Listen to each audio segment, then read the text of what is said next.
toyebisaki déjà bino bamakambu ya makamangola tolobisa koloba mingi na tv te me nalingi nayebisa okaka ke soki omoni la mer mende che okitundu kanambe bakomi kodiabolize angola baza kodiabolize bangola parce que bayebi ke bato bakotaki wana ndeko yoka na biso vérité omoni bato bakoti wana bazali nango barefugie te bato bakoti wana eza bacongolais bamvulusi bana mai bayo kosala mosala boza bokomona bino vous croyez que vous avez pas palangani na Kinshasa mobimba, c'est pas palangani ndeko. C'est pas palangani. Na babana yoka, todi boye bana ya ba soldat ba ngolais, ba sa musona na Congo. Botika bino. Botika ba collabo, botika. Na sugi wa shika ka tele mfulusi, ezaki ba briefing. Essa aí são enviados especiais. Eric fez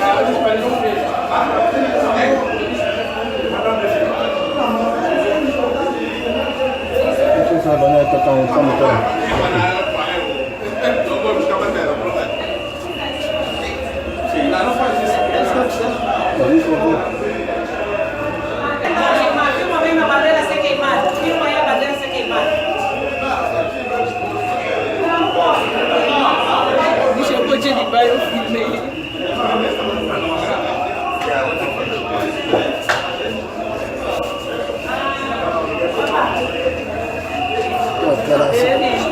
Oui.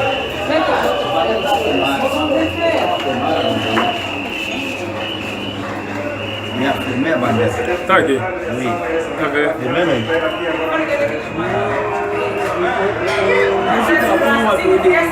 Como se fosse o meu?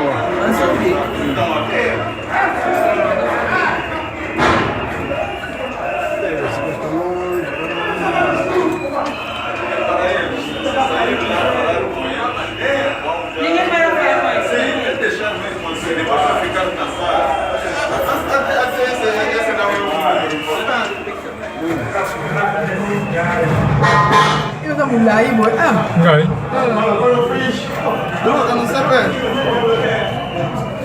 Après tu vois ça déjà. Ah, ok, quando a gente cai, aí, porra. Se não isso aí, tá bem. Tá vendo? Tá comendo? Não, não. Parece um nome. Mano, não vou ver o quê? Nacional,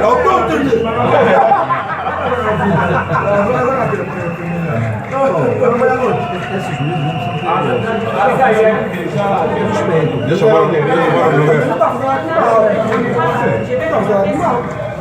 É normal, é uma manifestação. Todo mundo manifestar quando você não tem mais ninguém. Como é?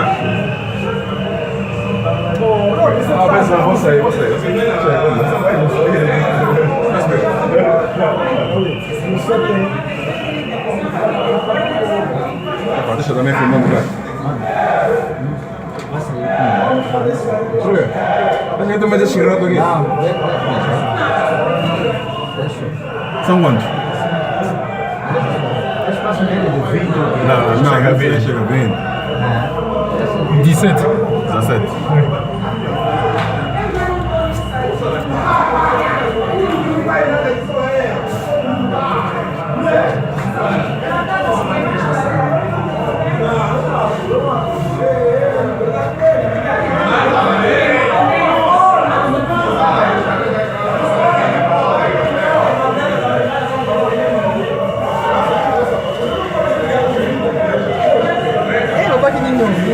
Ça c'est là.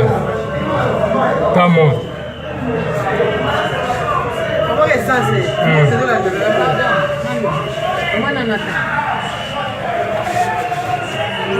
Bagoyemba. Agora é só, bakoyeba suka bakolemba na bango bakei mais bino soki boluki kaka bo affronter bango nde esika bokolukela des autres ozomona.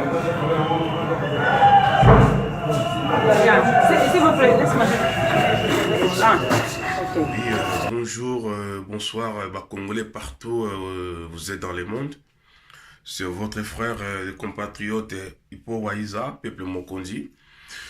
Bande konanga soki na ye na tongo lisusu wana butuko la muka, mais je suis dans l'obligation de faire cette vidéo, de passer ces messages. Beaucoup limsana rozala un peu moulai par rapport à ma vidéo musuna salaka.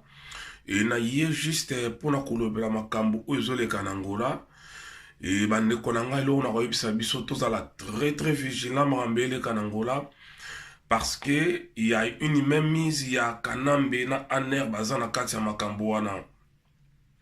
Niko sabino que makambo zole kanangola ezole kanenge boyo kawanati. Il y a des vidéos qui circulent na marambele kanangola ma vidéo ya kala ba puissant wala ça kuti ya ba congolais te.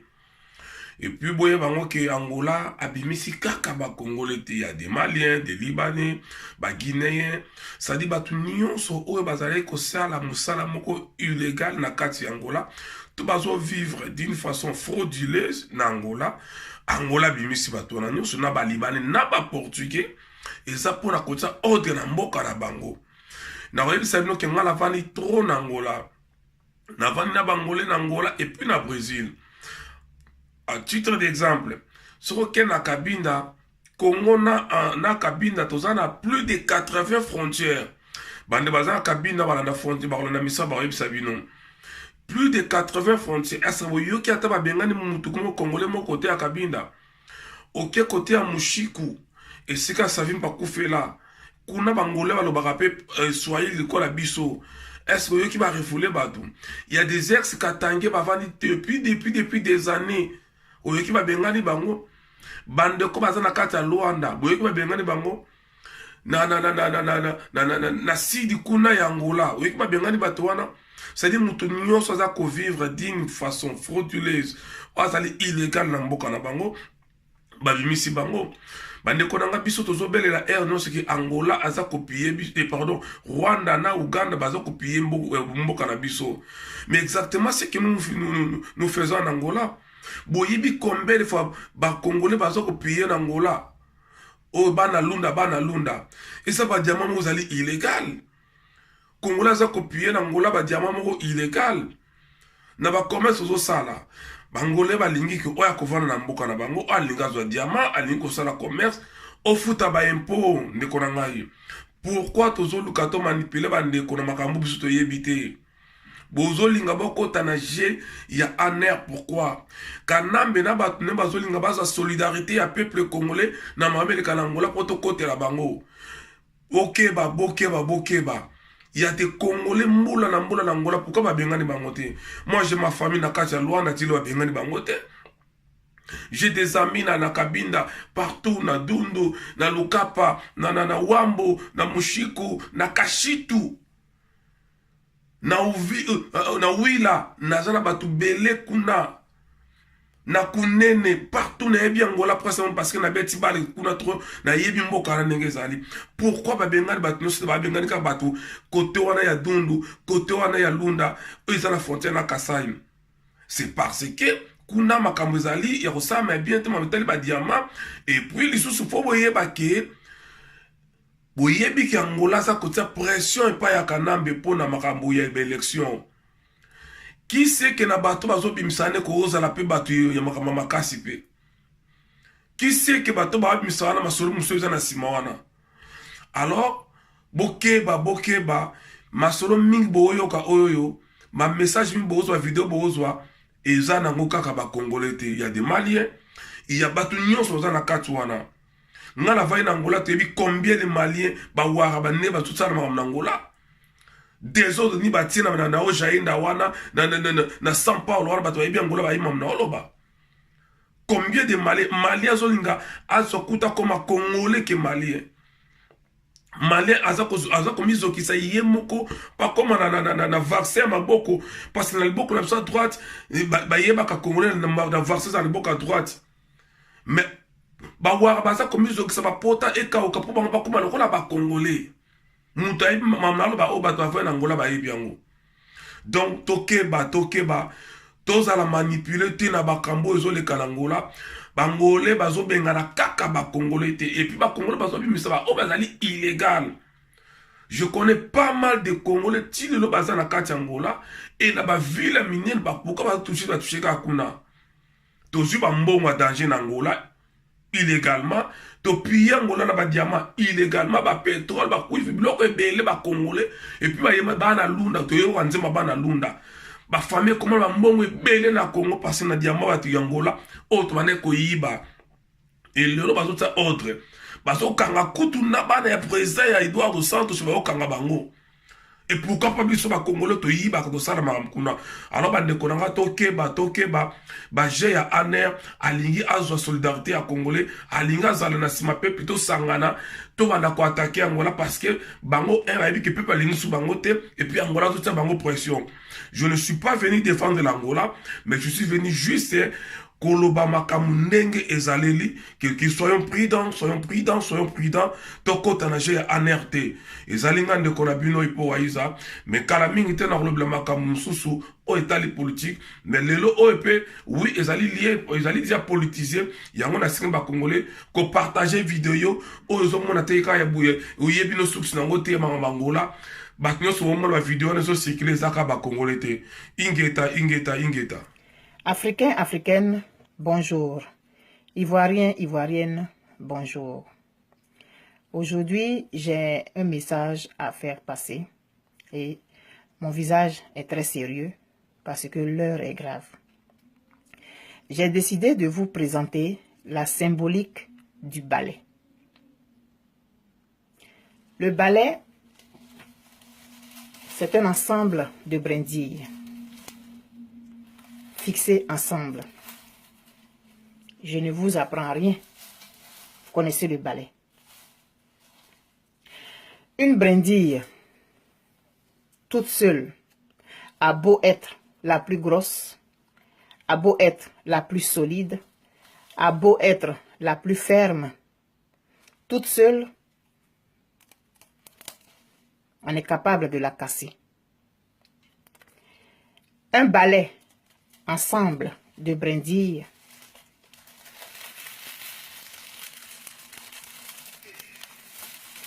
on a beau le tordre dans tous les sens, on n'est pas capable de le casser. Vous voyez la symbolique? En Côte d'Ivoire, nous avons présenté au monde que nous étions une brindille. Nous n'étions pas un balai. Voilà pourquoi la rébellion a réussi à faire ça de la Côte d'Ivoire. Je prêche peut-être dans le désert, mais ce n'est pas parce que on a l'impression que rien ne se passe qu'on va se taire. Il faut parler, il faut dénoncer, il faut attirer l'attention des uns et des autres sur une situation. L'heure est vraiment grave pour nous. Nous avons reçu nos indépendances. J'insiste, je pèse mes mots et je l'ai bien choisi. Nous avons reçu l'indépendance. Nous ne l'avons pas arrachée. On nous a offert l'indépendance sur un plateau d'argent. Et depuis ce temps-là, nous sommes comme ça. Aujourd'hui, combien d'années plus tard, plus de 50 ans plus tard, la France peut se pavaner dans nos ruelles. La France peut aller en maître, en propriétaire terrien, en maître absolu, en territoire conquis, exploiter nos mines, comme ça se passe actuellement au nord du Mali.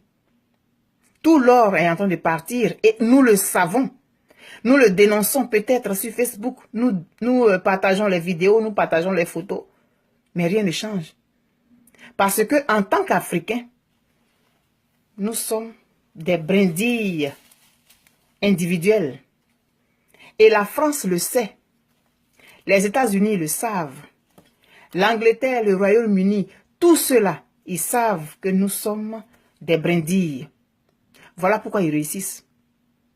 On peut se développer individuellement, mais c'est ensemble qu'on est fort. Hommes noirs, femmes africaines, hommes africains. Cesse de baisser la tête. Cesse de courber les chines. Tu as de la valeur. Tu as la même valeur que le diamant. Alors lève-toi. Que vas-tu laisser à tes enfants? Nous allons commettre les mêmes erreurs que nos pères ont commises. Réveillons-nous. Devenons un balai. Ça presse. Moi, j'ai 40 ans passés. Qu'est-ce que je vais laisser à mes enfants? Oui, c'est bien beau de parler. Mais si 1, 2, 3, 50 millions de personnes parlent, ça va faire quelque chose. Et arrêtons d'aller en rang dispersé.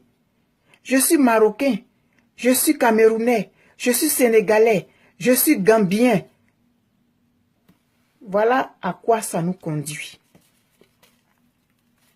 La France pourra toujours aller au Mali exploiter son sous-sol tant qu'on sera comme ça, individuel. Individuel. On se frappe la poitrine. Oui, je suis ivoirienne. Oui, je suis fière d'être ivoirienne. Mais je suis africaine. Je suis africaine. Et mon africanité, je l'assume. Et j'en suis fière. Mais ça doit aller au-delà des proclamations. Ça doit aller au-delà des proclamations. Nous sommes en 2017 et nous sommes encore avec les armes. Nous avons encore les armes comme moyen d'expression. Nous sommes le marché des vendeurs d'armes. Et pourtant, nous avons des PhD. Nous fréquentons les universités les plus prestigieuses de la planète. Nous sommes dispersés à travers le monde. Et pourtant, sur notre continent, on utilise encore les armes pour s'exprimer. Moi, je n'en suis pas fier. Je répète encore que peut-être que je prêche dans le désert, mais je pense que ça vaut le coup de parler et de sensibiliser. Arrêtons d'être des brindilles. Devenons des balais. Individuellement dans nos pays, soyons des balais.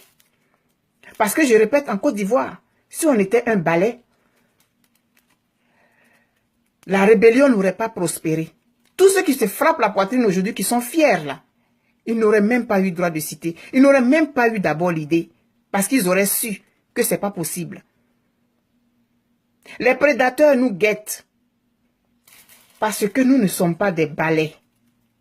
Devenons des balais, s'il vous plaît.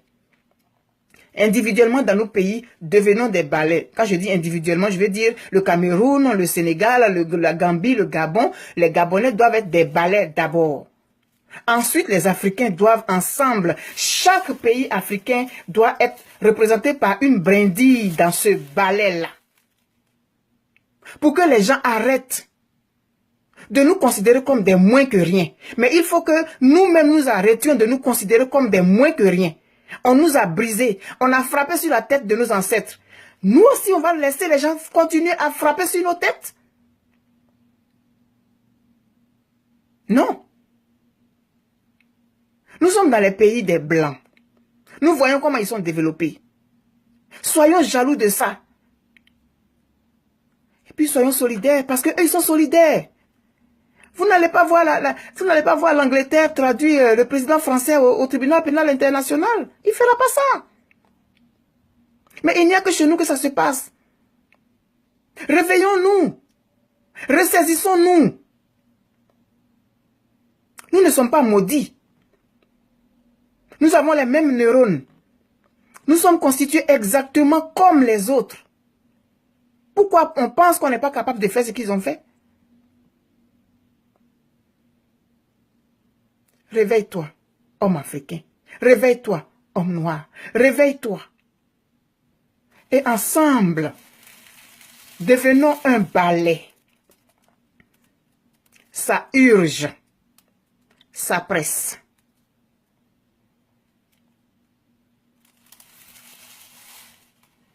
Je vous remercie. Moi, je suis africaine. Je suis ivoirienne. Et je marche la tête haute. Bandeko bolingo ban ekolo ko mbota bino banso. Ezali bon de kona bino Jean Belé. Lelo ezali mardi le 16 octobre 2018. Bandeko. Na ye lisusu pona masolo na biso makamete lekolo na biso. Bandeko toyebi ke esali lelo yo 20 ans, 21 ans. Mikolo nyonso ba Congolais bazokufa. Bazokufa la maladie te, bazokufa mingi ko boma bango. Lelo yo nakati ya 20 ans wana près de 10 millions de Congolais bakufi déjà. Bakufi la mort moko violente na machette, na minduki, na mbeli, na ndenge na kobeta et sans compter basi na biso, bana na biso, bakoko na biso, batata mwasi na biso bazali violé.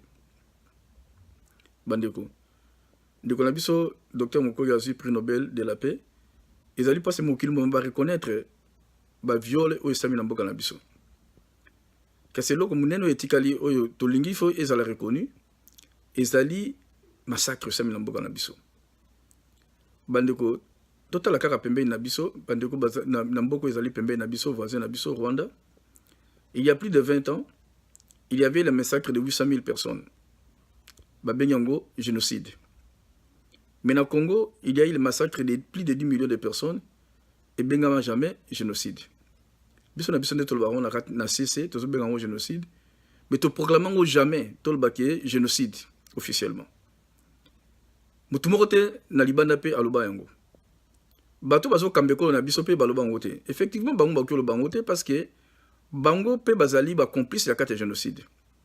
Bazali ba associé na carte génocide. Bazali accompagnateur dans le cas de génocide. Parce que si vous génocide, il faut pointer le génocidaire. De place Makabezali, Yangoana. Yango toujours kake, proclamant jamais. Ils n'ont jamais condamné aussi les massacres qui se font dans notre pays. Jamais. Bandeko. Bon, bisoto tika wonde nyona. Bandeko bazo kufa, baza ndeko na biso. Baza makila na biso. Ezala na est kuna, na nord Kivu, na sud Kivu, na Maniema, na Dekasai, na Bandundu, na au Congo, partout, parce que tozo kufa, ezali makila na biso. Nde lelo, biso bande ba peuple congolais, tokanisa yango. Nde tomona ki boye, tolobi, il faut proclamer biso mo ba congolais, journée à génocide. To sali le mercredi 24 octobre, la semaine prochaine, to bengi yango journée à génocide. Journée na yalika te pa to bengi journée à génocide, et pas to gisu to tika le susu na bloga likolo te. Ezali pe journée toko démarrer bandeko. Processus otolobaki na bino ya kosuki sa régime ezali en place. Régime ezali na kati nango ezana bato bazali ba génocidaire. Il faut aussi lisa yango. Pas to yebi yango déjà. Des alliés des débuts de la fin de ce régime. Tout ça na processus otokenda nango toko yebi sabino. Bandeko, le mercredi on sala nini. Tout ça c'est na bino so ba congolais, Congo mobimba. Ba congolais bazana libanda na diaspora. Mukolowana, le mercredi 24 octobre, tout le tabiso bilamba ya mwindo. À moins que ceux qui ont sala musala, bazo obligé le telamba uniforme. Tout le bilamba ya mwindo. Et puis na midi et sika tokozala, na mboka nyonso tokozala. Na midi to telema to observer une minute de silence. Pendant que ça milimo bande kona biso. Et kozala juste mort munene o ezolexa ke biso ba congolais to reconnaître génocide et puis to proclamer yango. Moklumba eyeba que il y a génocide, il y a eu génocide et il y a encore génocide au Congo. Il faut que nous baille bango. Bakoye bango na bandege nini. Biso ne ba congolais di photo lo bango. Yango na ezali pendant journée wana. À partir de la journée wana, to vendre carte kangi moboko te. Et kozala début aussi ya ko mettre fin na régime o ezali associé na génocide. Neto bisa bino bandeko, makambo élection oyo ndenge balobaki, tolba na bino osalema te. Tokotika ngo jamais esalema. Pona nini? So totika ngo esalemi na ndenge bato wana oyo ba violer ba droit humain na kata mboka na biso, ba droit ba violer ba constitution na mboka na biso, ba violer ba texte na mboka na biso, ba violer ba droits fondamentaux na kata mboka na biso, ba violer ba liberté fondamentale na kata mboka na biso bango nde bangi basala élection soki basala élection ekozala nde mpona bango moko baganye batika na pouvoir yango na biso peuple congolais soki vraiment tomoni pasi ndenge bandeko biso bakufi na makambo etali autre tozolatela yango pile ndenge nalatela mba mwindu lelo toki kondima te lokwane salema so tondimi yango do tondimi prolongation ya régime et ba génocidaire nde yango lomoni tumba tozobunda yango wana alors tosenga bino nini tosenga bino bo propager makambo tozoloba na ba image tozotinda na ba biloko nyonso bo propager yango bandeko nyonso bayeba ke le mercredi le 24 octobre biso se obilamba mwindu et puis une minute de silence à midi oyo kolanda ezali nini oyo kolanda ezali tokopesa bino bainstruction mokolo na mikolo parce que tozokenda na fin ya régime oyo plan tosalaki nde toyebisaki bino ezali déjà en marche ekodémarrer le mercredi le 24 octobre nde mokolo na mokoto nde sabino eloko nini ekosalema eloko nini bino mpe bosala parce que tolingi biso bakongole biso to participer mpona tokwesa bato oyo bandeko nayebisaka bino ke mutu moko toki olibere Congo soki biso moko te Congo eza ya biso mutu moko talingi Congo koleka biso tomoni makambo esami na francophonie bato babalukeli biso eza bato oyo totiaki motema yango nomoni bozala mayele tozala mayele tozala kiliba te bandeko bato mosusu bazotuna balobi mais ekosalema ndenge nini bandeko il y a un an à ce moment ici précis tolobaki yango tolobi tokosala vote ya administrateur tokopona administrateur bato bakovote partout na Congo bato mingi babaki ekosalema ndenge nini faisabilité ezali wapi ekozala ndenge nini Kabila aza na armée aza na police tolobi bovanda kimia tokosala yango bandeko tosalaki yango to dribbler Kabila to dribbler armée to dribbler le service de sécurité to dribbler la police bato ba voter calmement mutu moko akufa te mutu moko pe azoka te bato ba vota 10 400 000 congolais ba telemi ba ki ko voter librement tozana ba image tozana ba vidéo bato ba mona ngo ndenge pe tokosala yango wana toyebi ndenge tokosala makambo na biso toyebi ke ndenge tokoki ko dribbler ndenge tokokenda po tosisa makambo oyo tolobaka pamba te soki to promettre likambo tosala kango oyo tosalaki ya vote ezalaki eloko moko ya compliqué oyo eza compliqué te yango tozokobenga bino bozala confiance tokenda na likambo wana ekosalema bandeko eloko monene lisusu ezali awa ezali nini ezali bino nyonso esika bozali bosensibilize na baekole na bawinje na bazando na misala bosensibilize baninga na bino so bozwi message oyo bayebake le 24 octobre na bandako ya nzambe na bamuziki na balikelemba le 24 octobre ezali journée ya génocide biso proclamer biso peuple congolais